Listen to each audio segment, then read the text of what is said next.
Hi everyone, my name is Yan. I'm from University of Queensland in Australia, down under. So sorry about the delay, and I realize I'm the last one between you and the coffee break, so I make this as quick as possible. So today I'm going to talk about using the motion of galaxies to investigate the dark matter and dark energy.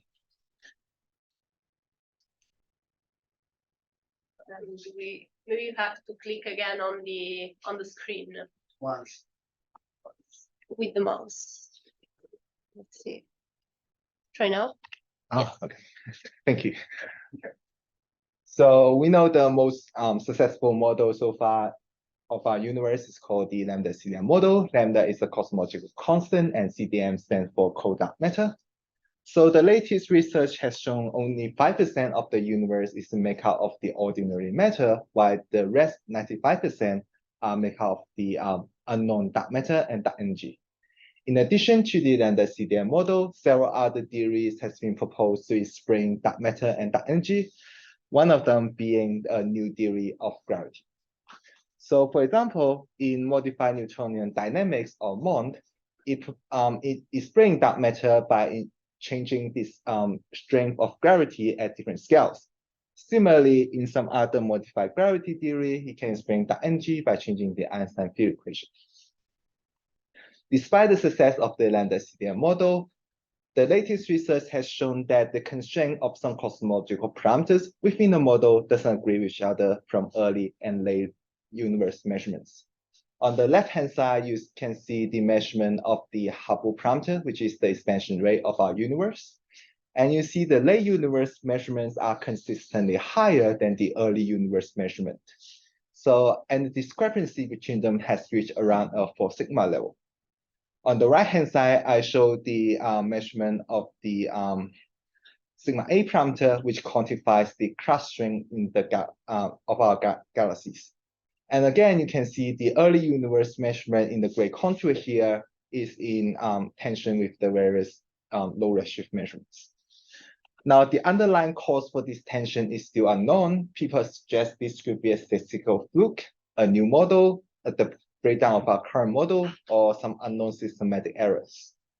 So additionally, some modified gravity theories are also proposed to solve this tension. So in order to test these models, we want to know whether these theories can agree with our observations. From Newton's law of gravitation, we know the acceleration of a galaxy and hence its velocity is related to the gravitational strength, g. So this means we can measure the velocity of galaxies to constrain the strength of gravity. In order to measure the total velocity of galaxies, we can just take a spectrum of a galaxy. However, in general, the velocity of galaxies has two components. The first component is called the recession velocity, which is due to the expansion of our universe. We can calculate the recession velocity by using the Hubble's law. So h0 here is the Hubble constant, and r is the distance to the galaxy. So in order to measure distance, generally what we do is using either the Taylor-Fisher relation, which relates the intrinsic luminosity of a spiral galaxy to its maximum rotational velocity, or the fundamental plane relation, which relates the intrinsic surface brightness of a elliptical galaxy to its velocity dispersion and the effective radius. Now, once you get the intrinsic luminosity of the galaxies, you can measure the apparent luminosity on Earth, and then you can figure out the distance between Earth and the galaxy. And lastly, the difference between the total velocity and the recession velocity is called the peculiar velocity. Now, the peculiar velocity is generated by gravitational interactions between different galaxies, and hence we can just use the peculiar velocity to constrain the strength of gravity. Now, in practice, instead of using calculating velocity, what we actually measure is the redshift, because we usually have a much smaller error in redshift.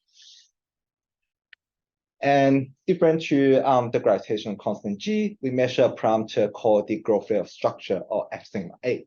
So this basically determines the clustering or how fast the galaxies are forming in the universe. And similar to the gravitational constant, a higher growth rate of structure will mean we have a stronger gravity. So how do we convert the peculiar velocity measurements to the growth rate structure? So on large scale, we know the density fluctuation of matter in our universe is small, which means we can just use the linear theory. And we also know the velocity of these galaxies are slow comparing to the speed of light, so we can ignore the general relativistic effects. Now, assuming the dark matter is a perfect fluid, the motion of the galaxies are governed by three hydrodynamic equations, which are the continuity equation, the Euler equation, and the Poisson equation. So each of these equations basically just means the conservation of mass, the conservation of momentum, and the Newtonian gravity. Now, with some algebraic manipulation, we can find the peculiar velocity of a galaxy is related to the growth rate of structure F via these two relations here. So because I mentioned earlier, instead of measuring the distance in real space, we are actually measuring the redshift. Now, because the peculiar velocity of the galaxy actually introduced an additional redshift through the Doppler effect, the distribution of the galaxies in the redshift space is not homogeneous and isotropic as in real space. And this effect is called the redshift space distortion, or RSD. Now, on the left-hand side here, you can see the on large scale the coherent motion of galaxies towards a region with highest density means the distribution of galaxies in redshift space between squash along your line of sight. Now, mathematically, these effects are modeled by the Kaiser vectors, which are highlighted in red here. Now, you can observe here that after accounting for the Kaiser vector, the over density of galaxies now also depends on the growth rate structure F. So that means now we can combine both the over density and the velocity to get better constraint on the growth rate structure. Now, mu here is the parameter that's the cosine of the line of sight angle. This basically means this is because in the redshift space, the distribution of galaxies actually depends on our line of sight. Now, on the small scale, we also, because the galaxy motions are random, so on the figure here, it shows on small scale, the distribution of galaxies becomes elongated along your line of sight. Now, this small scale effect is modeled empirically by these two kernels here. So the Gaussian kernel for galaxy over density, and then a sinc function for the peculiar velocity. Now, previous research has shown this kernel is accurate up to K range about 0.23 H per megaparsec. So in addition to these two kernels on small scale, we also introduced an additional parameter called sigma v, which quantifies the nonlinear velocity dispersion. So in my research, I used the largest and deepest current peculiar velocity catalog available, the Sloan Digital Sky Survey peculiar velocity catalog. So it contains more than 34,000 different galaxies, which is more than 3 times larger than any previous peculiar velocity catalog. In addition to this, it measured the peculiar velocity of galaxies up to redshift of 0.1, which is much higher than any previous catalog, which only measured up to redshift of 0.55. So the picture here shows the distribution of galaxies within the SDSS peculiar velocity catalog. Now, to extract the growth rate from these data, we use a Bayesian approach where the posterior property of the growth rate is given by the likelihood multiplied by the prior. So in my approach, I just set a flat prior for the growth rate structure parameter in order to obtain an objective result. So to construct the posterior distribution, we use the Markov chain Monte Carlo algorithm. So to start this algorithm, we just populate the workers in a random precision, and then these workers will eventually converge to a region with the highest density. Now, the only missing ingredient here is the likelihood function. So in previous research, we found that the peculiar velocity is not Gaussian distributed, instead it's log normal distributed. So to solve this problem, we instead using a parameter called the log distance ratio, which is equal to some conversion factor multiplied by the peculiar velocity. Now, after the log distance ratio will be Gaussian distributed. So the figure here shows the distribution of the log distance ratio in the SDSS-PV catalog. So the observers is located at the origin of this plot here, and these are the slices of in the y-axis. So the log distance ratio here typically means these galaxies are moving relative to us a few hundred kilometers per second. So now we know the log distance ratio is Gaussian distributed. We can just model the likelihood with a multivariate Gaussian distribution. So at the bottom here, I show the distribution of a log distance ratio in my peculiar velocity catalog, and then I show the Gaussian fit to the distribution, and you can see it agree pretty well. So the last ingredient here is the covariance matrix, which I can calculate using the analytical formula for delta G and the log distance ratio, which I showed in the previous slide. So the final expression for the covariance matrix is very complex, so I won't show them here, but if you are interested, you can ask me after the talk. So the constraining power of a survey is basically determined by your covariance matrix. However, in all previous research, when they calculate the covariance matrix analytically, instead of using the true line of sight to the galaxies as indicated by the red arrow here, instead they are assuming the true line of sight are parallel to each other, which are indicated by the green arrows here. Now, this approximation works well when the angle between the two lines of sight are small. However, this approximation breaks down when the angle between two galaxies becomes large enough, and the error introduced is called the y-angle effect.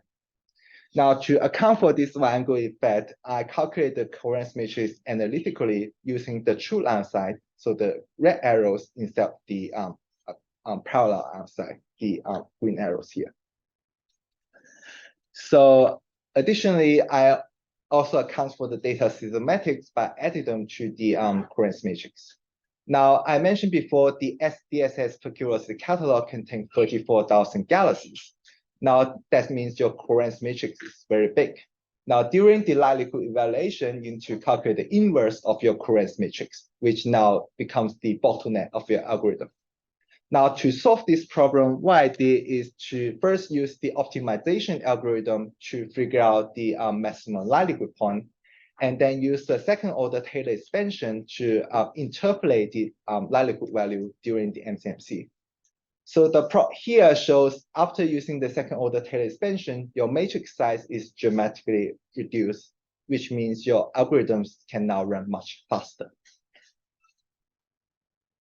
So now to test these new methods, I generate 201 different mocks of a realistic mocks based on the SDS peculiar velocity catalog.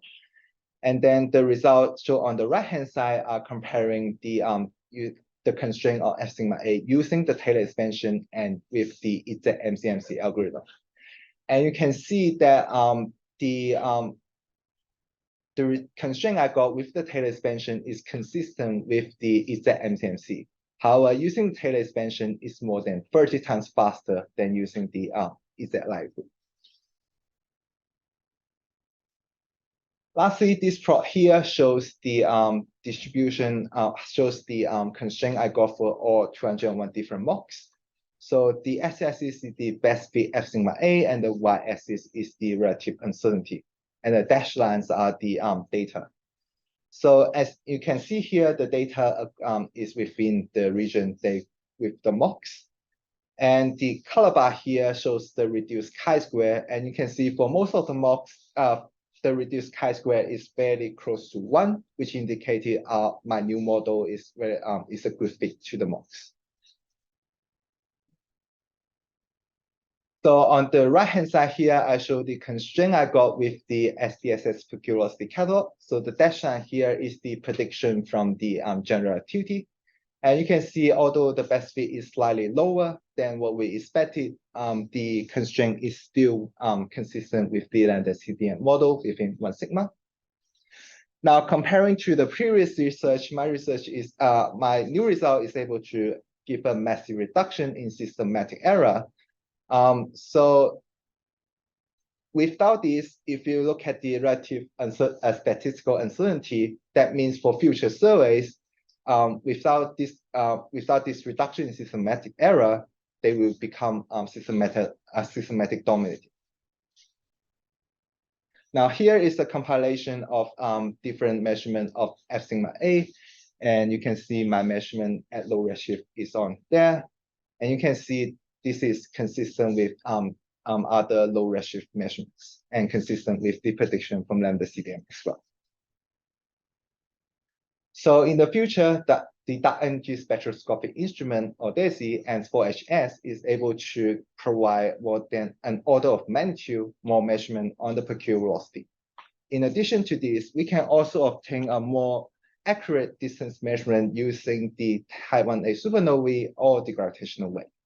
Together, this means in the future, we will be able to obtain a much tighter constraint on the F sigma A and may be able to tell us whether GR is the correct model for gravity. In addition to measuring the growth of structure, the peculiar velocity can also be used to test the cosmological principle and even measuring the sum of mass of neutrinos. So in the interest of time, I will just leave my summary slides here. So just showing its plot here. So the result has already published. You can access paper using by scanning the QR code or using this link here. Thank you very much.